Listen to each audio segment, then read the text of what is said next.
Hi, everybody. Just waiting for people to come in. Beverage of the day. Hi, Lily. Is a Radler.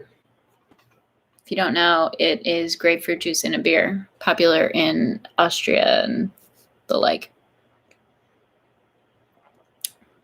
It's good. Juicy.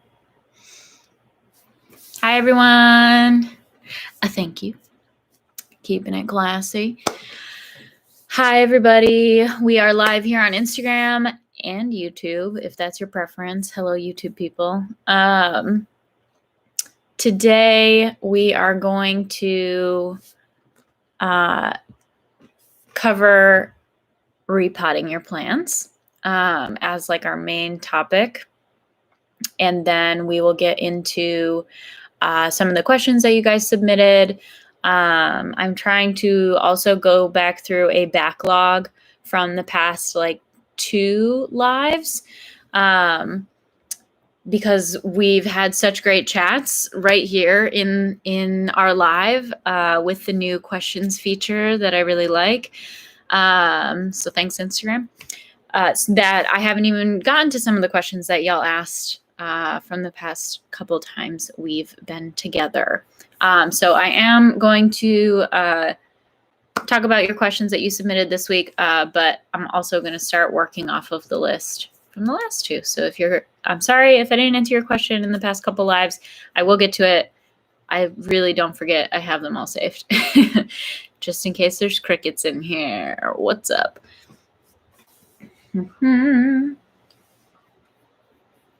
Hello, hello. All right, let's get into it. Repotting. I feel like y'all already know what I'm going to say. We have a YouTube for that. So Lily made a really great video about repotting your plants just this past spring. So we walked through Lily's process for repotting her plants. The way that Lily repots her plants is the same way we do it in the store. It's the same way that we all do it. So it is the rewild way to repot your plants. It's very straightforward. I think for the most part, when someone wants to repot a plant, they first and foremost want to know when to repot a plant, how to know when. So we cover that. And then they want to make sure that they don't mess it up. They just want their anxiety quelled, right? So, please go watch the YouTube. It's very informative. And we tried our best, like always, on it. But just the quick and dirty overview here. You really don't need to repot your plants as often as you think. There is often this notion that repotting. Hey, Mom. Always got to say hi to my mom. Hi, Mom. Sorry. There's a notion that repotting is going to just be like the end-all be-all cure-all for any ailment of the plant, and that's not necessarily true. Honestly, a lot of the times you're just going to kind of compound trauma for the plant, so it's better to diagnose what's actually happening before you just go and like repot the plant, because it is quite traumatic and the plant will go through an acclimation period. So stop. Don't do it unless you're sure. And honestly, you can usually not repot a plant for years as long as it's like properly potted the first time. So, do your homework and do it right the first time. It's pretty good advice for most things.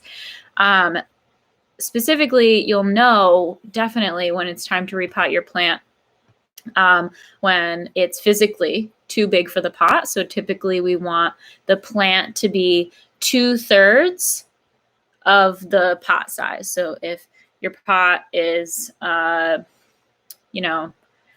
6 inches tall, then your plant should be a foot tall outside of the pot. It should be an even kind of 1/3 to 2/3 ratio. And then that's just like a rough rule of thumb. Obviously with most things in plants, we're operating out of like a rough rules, like nothing is super hard and fast.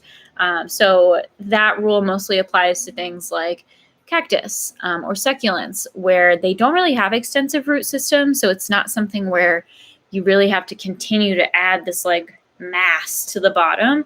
Their roots are really fine and typically pretty shallow. It's mostly about balancing the plant, which obviously applies to tropical plants as well.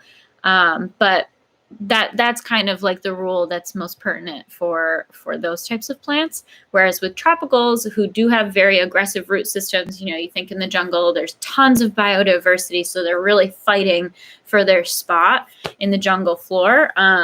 So those roots are going to be very aggressive. So you will know that a tropical plant needs repotting when there are physically roots coming out of the pot, whether that be at the top, which is really typical with fiddles, or coming out of the bottom of the pot. Another reason why having a hole in the bottom of your pot is the best. Or what will happen eventually over time is the plant will actually suck up nutrient from the soil. It will diminish the amount of soil in the pot. As you water your plant, you're compacting the soil every single time. It's like mini erosion happening inside this pot. So the soil level will compact and decrease. And then just like with rain and erosion, as I mentioned, every time you water the plant, there is going to be some soil depositing out of the bottom of the pot. So you take all of these factors into consideration, and over a period of, I would say, a year to 2+ years is how often you should realistically be repotting your houseplants, unless something like crazy has happened, or it's just a plant that's like super prolific and really has just exploded with life or kind of become very unbalanced. Hope that makes sense. Okay, so relevant question. I'm just going to add it here. Oh, you added it in the comments. I'll just read it. Xander asked, how can I know whether it's time to repot my snake plant besides waiting until it's super obvious with the plant breaking through the pot? So that's a great question. If you don't know already, snake plants have rhizomal roots. They look like carrots, and they actually grow horizontally in the soil, and then they shoot the blades up off that carrot. So because snake plants are also very slow growers, a lot of times people will not repot their snake plant for many, many, many years. And what will actually happen is those roots are so strong that they will break the pot. So we kind of joke that like you'll know when you need to repot your snake plant when it tells you, like it will physically bust out of the pot. I would say if you want to salvage the pot and you don't want that to happen, and a lot of people just have a lot of anxiety around repotting anyway, so that's mostly the reason why we say that, is just so that it's like, don't worry about it. You will probably want to repot it before it actually needs to be repotted, but I would say you should repot it when it's starting to look crowded. So I noticed this a lot in the grow pots, where you have all of the mature blades that are already happening, and then you're noticing that newer growth coming up really close to the outsides of the pot, because that initial mature blade is growing a little rhizome, and there's a little baby coming out. So you can imagine that now it's going to start, baby, rhizome, baby. It can only go out this way. So what you can do is, if you start to get a really crowded pot and a lot of babies are coming up close to the edge of the pot, that's a good time to get in there and repot. So repotting could even mean that you go in and you take your snake plant out and you break apart the rhizomes, and that is actually propagating the snake plant. So you can either break apart the rhizomes and just rearrange it back into the original pot, and that's going to kind of slow the plant's growth and also give it a bit more time in that pot, get a little more use out of that pot. without it being kind of constrained in whatever direction it was growing in. Or you can just split all of the new propagated chunks that you broke off into new pots and let them kind of live their best lives. Let's see. Another question I got about repotting is from Rebecca, my friend Rebecca. Hi, Rebecca. Cactus Curio. She asks, how do you repot plants with very mushy roots, like ferns or tradescantias? So this applies to those types of plants. But I would say this is kind of like my rule of thumb, and this is how like I do it. Advice on the internet and elsewhere varies. But I prefer to repot my plants very dry. So I wait until they are very dry, and then I find that that makes it very easy to massage the dirt, and it just crumbles away like dust. It just falls away and causes the most minimal amount of damage and stress to the plant. And then you can water the plant in. It wants that water. It's like ready to receive it. It's going to encourage those roots to kind of like spread out and search for that water as well. For me personally, that's what I prefer.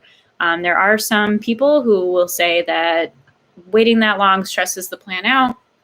Obviously, we don't want to stress the plant out too much by letting it dry out too much before repotting. Balance. Obviously, some people also say that if the roots are like super dry, then they're very delicate and easier to break. I personally find that when a plant is very wet, first of all, it's super muddy and dirty, and it's harder to clean up wet chunks of dirt than it is to just sweep up dry dirt, my personal opinion. And then when the roots are like really fat and full of water, I find that they break very easily. It's almost impossible not to break them, especially when you're pulling a plant wet out of with this like really wet, sopping wet, heavy soil. Stuff is just breaking. So, you know, if you have a personal preference, if it works for you and it just doesn't work for me, that's fine. But my personal preference is to repot when they are very dry. Also, you know, there are different camps that say get rid of all of the dirt off of the plant, you know, before repotting. You know, you want as much fresh soil as possible. Some people take almost no dirt off and they just go right in there. I think that a balance between the two is best.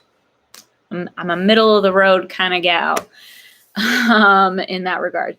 So I think just gently massage the soil, whatever comes off, especially if it's dry, it's much easier. Whatever comes off, comes off. You don't need to get rid of everything. I have read, and something that I read and I believe, I can't like verify it, I'm not a biologist, is that there's obviously hormones from the plant in the soil. So if you get rid of all of the soil, the plant will recognize that it is in a fully foreign environment, which can stress the plant out. If you leave some of its old soil in there with all of its old roots, it's going to be a familiar environment. Now, if you are trying to up pot, you do want to disrupt it a little because you do want those roots to seek out new soil. You will notice that if you just take a plant out of a grow pot and you just stick it in new soil and you don't disrupt those roots, if you pull it back out, it will still be growing roots in the shape of the old pot. So there is some disruption. There is some disruption needed for growth. I'm sorry. I had to say it. Plants, you know, imitate life. Anyway, I hope that helps and answers your question. I am done waxing poetic. All right. Repotting. You got it? Go watch the YouTube video. Don't be afraid. Be gentle. After you repot your plants, don't move them around. It's stressful. Give them as much consistency as possible. Okay? Okay. If you have any other questions, pop them in the chat. We'll fire them off and answer them. in the meantime, I'm going to answer some questions from the question box this week. I love this question. Carla G, she has 3 A's, says, why is my calathea so moody? Carla, I feel you. I don't know. I do know. It's calatheas. They're divas. They are more than even a Goldilocks plant. They are like, they're like Princess and the Pea. You know, like the princess where she can't fall asleep because there's a pea under her mattress. And so they keep stacking up all the mattresses and it's crazy. That's the calathea where it's like, I gave you more water. I gave you less water. I gave you more humidity. I gave you less humidity. I gave you more light. I gave you less light. Like, why is this not working? And she's like, because this is not the rainforest. And I'm going to remind you every single day that I'm alive on this earth, that it's another day that I am alive, and I'm going to make it your problem, you know, as the meme goes. So just hold tight. Keep trying things one thing at a time. Don't try to change too many things at once. It's almost always a humidity problem.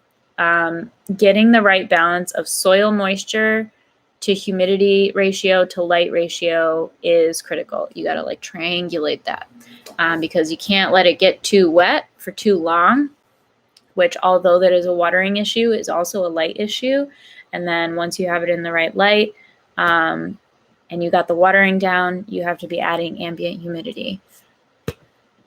Honestly, I feel like you kind of just need a humidifier. I don't feel like there's an easy solution outside of that unless you have a ton of houseplants that you can like group around it and create ambient humidity, or your house is just really humid, which in DC, like we're already starting at an advantage, which is like a really positive thing. But then there's winter. So just write it out. Also, my opinion, my popular, unpopular opinion is that not every plant is for everybody. So, you know, calatheas look really cool, but if she just stresses you out, you don't need that in your life. There's lots of other cool plants. You don't need calatheas. I don't know. I secretly, not so secretly, because I'm announcing it to all of you, I love, it's very cathartic to see all the like TikToks that are coming about that are like calling out calatheas. I love to see it. Because you shouldn't, only because obviously no plant is inherently bad. It's not calathea's fault. She needs what she needs. But you do not need to stress yourself out about it. There's other plants. You are not like a bad person if you cannot get a calathea to live. Move on. Okay, that's enough about calatheas. Seaside Greenhouse, who we had a lovely in live chat with, not last time, maybe last time, but definitely the week before, asks, is it bad to have a large plant under a ceiling fan? So this is a really interesting question because I feel like this is something where you're definitely starting to connect the dots about like the plant's environment and what could be affecting it. Like, for example, a lot of plants do not like air conditioner, but it's not something that we really like think about, especially not like the airflow inside of our homes. But once you kind of get tuned into it, you can start to connect like how it impacts your plants and their health. So that's a really great observation. I will say like the answer to your question is no. A ceiling fan, honestly, is not going to impact a plant, especially a large plant, which is typically a more mature plant, is not really going to be affected by increased airflow. I mean, in the greenhouse, you should see the fans just cranking in there, especially in something like a palm hoop house. They are really moving the air. It's good for the plants. It's good for you. Get some fresh air, circulate that air. What might be happening, however, is if it is a very dry environment because of air conditioner or forced air from any capacity, or you just have a dry house. Some houses are dry. Every house is a microclimate. If you have a fan like very much going all day, It could be forcing the plant to transpire at a rate that it can't really keep up with. So, water is evaporating from its leaves all the time. That's how plants breathe as well, through their leaves. So they have water loss through their leaves.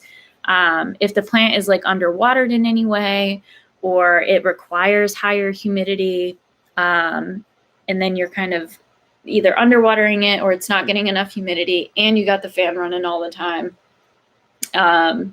that's going to kind of connect at a certain point, and you're going to see, leaf curling, browning, etc. It can get confusing. So I wouldn't say that the fan is the problem. There's probably something else that is causing the plant to be stressed out, and the fan might just be exacerbating that. But typically fan is great. I'm always telling people, open the window, put the fan on, circulate the air for yourself, for your plants, but also for yourself. Fans are also great at keeping the air moving so that a ton of dust doesn't settle on your plants, because dust is very bad. Suffocates your plants. So clean your plants too. All right. Who else we got? How do you cut back a super leggy succulent? YouTube. We have a video on how to propagate your plants. It is up on our YouTube, and I actually cut a leggy succulent in the video. So easy answer right here, right now. Just do it. If it's very leggy, cut it back as far as you would like the new plant to grow. Let me see. Do I have... Because that isn't very helpful. It's way easier. Hold on. Let me grab a succulent. It's way easier to show you.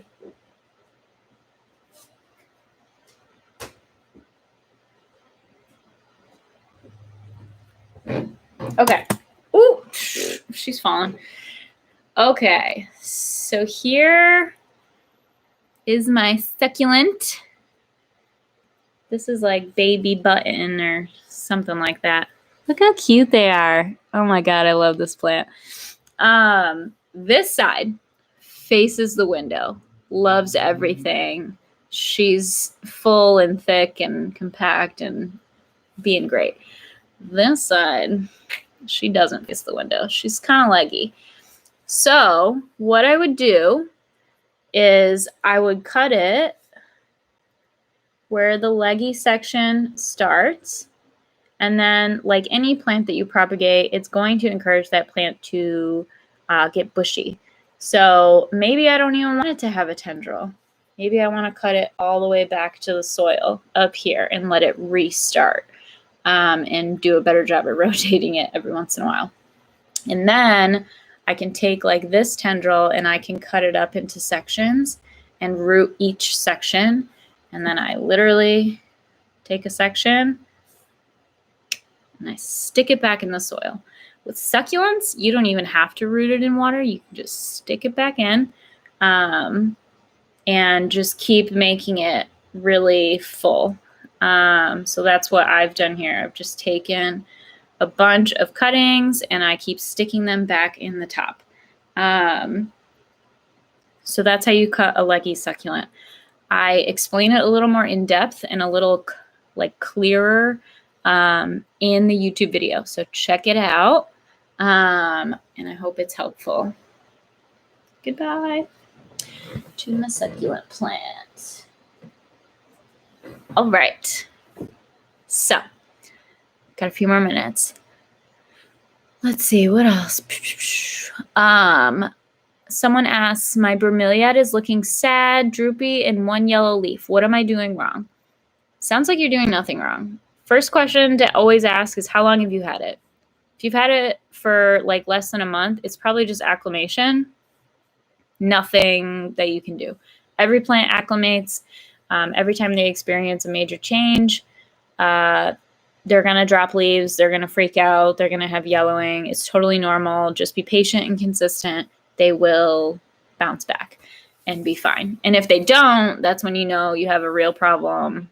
And it's typically not enough light or overwatering. The other thing about bromeliads, though, is that bromeliads complete one life cycle. So when you get them, typically they are mid-flower. So they have their big waxy leaves, their well, and then a flower comes up out of the middle of the plant, the well. After that plant flowers, this main big plant, it will never flower again from that well, that center well. It is done. Its only job in life now is to produce pups. So if you keep it happy and healthy, it will produce many pups around the outside of the plant. Another plant that's like this is aloe plants. A lot of plants are monocots. So the plant is going to flower, and then around the bottom of the main plant, you will see tiny little baby plants. Eventually, all of those plants will flower, and you will just have this big mountain of bromeliads. You can retain a lot of the leaves and the color of the bromeliads for months, if not years. However, eventually that plant will fade and eventually die back. But by that point, you will have many other plants and many other flowers, so it won't really be that noticeable. So it sounds to me like the plant is just acclimating. However, if it is farther along in its life cycle, that could be where it's at, in which case there's still nothing to really worry about. I would just look out for the babies and kind of just adjust your expectations. All right. Last one I have is Rachel asks, how do I use neem oil? Also, what is a good brand to use? I have pesky spider mites. I'm sorry that you have spider mites, Rachel. They're annoying, but they are very treatable, so don't worry about it. First of all, please quarantine your plant. It just makes your whole life so much easier. I never take my own advice, but just please quarantine your plant. Don't be me.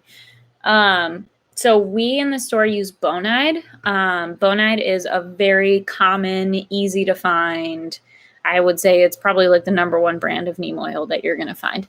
Bonide is actually a company from Oriskany, New York, which is literally up the street from where I grew up. So I'm always repping Bonide. I hope they don't end up being terrible, but I doubt it. They seem fine. Neem oil is, I thought you asked where did it come from. Sorry. It literally on the packaging, on the Bonide packaging, it shows you it's like a fruit. It almost looks a little bit like black walnut fruit, if you've ever seen black walnut fruit. Hyper specific, but you're plant people, maybe you've seen it. Or if you follow Black Forager Alexis on Instagram, she's doing a bunch of stuff with black walnuts right now. Really cool stuff. Highly recommend checking her out. However, she's amazing. Anyway, focused on the neem oil. So how do you use it? Third time's the charm. We're going to have a video coming up on YouTube about spider mites and neem oil. But we already have an intro video to just like pests in general and like what products to use on our YouTube right now. We posted it last Friday, so you don't have to scroll that far back in the feed. It should still be the active link in our bio. So definitely check that out for all of our recommended products and how generally to use them. And then we will have a spider mite specific video coming out shortly. But quick and dirty on how to use neem oil, dilute, dilute, dilute. So full strength neem oil is very intense. It really depends like on the type of plant you're using, but I always recommend starting really diluted and then working the strength up as you go. So I would just like, it's hard because I kind of eyeball it a lot of the time. I have like a 32-ounce spray bottle that I put my neem in to treat. And I probably fill it up like a quarter of the way. So like maybe like 1 to 4 parts or 1 to 5 parts neem to water. And then I spray it, leave it for a few days, no direct sun. After you apply neem oil, it can burn the plant. And then always dilute, because sometimes if you spray too much neem oil, like full concentrate, too often, it can make all of the new growth come out black. Ugh, I don't know why. So although it is like an all natural product, coming from a neem seed, neem tree, I don't know. It still is an insecticide. It still is a fungicide. So it's still pretty potent. But definitely, since we have the luxury of it being the summer, take the plant outside if you can, just so you don't have like neem everywhere or neem smell. It's pretty intense. It's not great to like directly breathe it in and inhale it. It's not like super toxic or anything like that, obviously.